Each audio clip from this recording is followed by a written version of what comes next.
Good morning po, Yusek. The President inspected the Cabagan-Santa Maria Bridge po at nasabi nga po na may flaw. Ano po, moving forward, ano po yung gagawin natin sa mga ganitong proyekto para hindi na po maulit?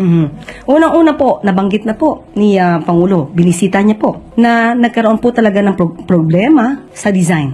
Ang sinabi niya po, tinanong din po, kung meron bang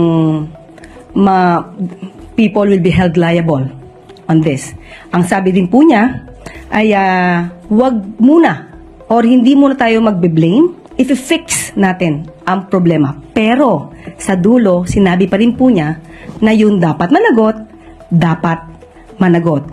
Yun po, ang unang-una po syempre gagawin, administrasyon, imbestigahan po ito. Imbestigahan mula nang ito ay magkaroon ng design up to the time kung bakit pa ito itinuloy kung hindi na magandang i-design noong 2014. Bakit tinapos pa ito sa panahon ni dating Pangulong Duterte at sinasabi pa nilang Duterte legacy ito?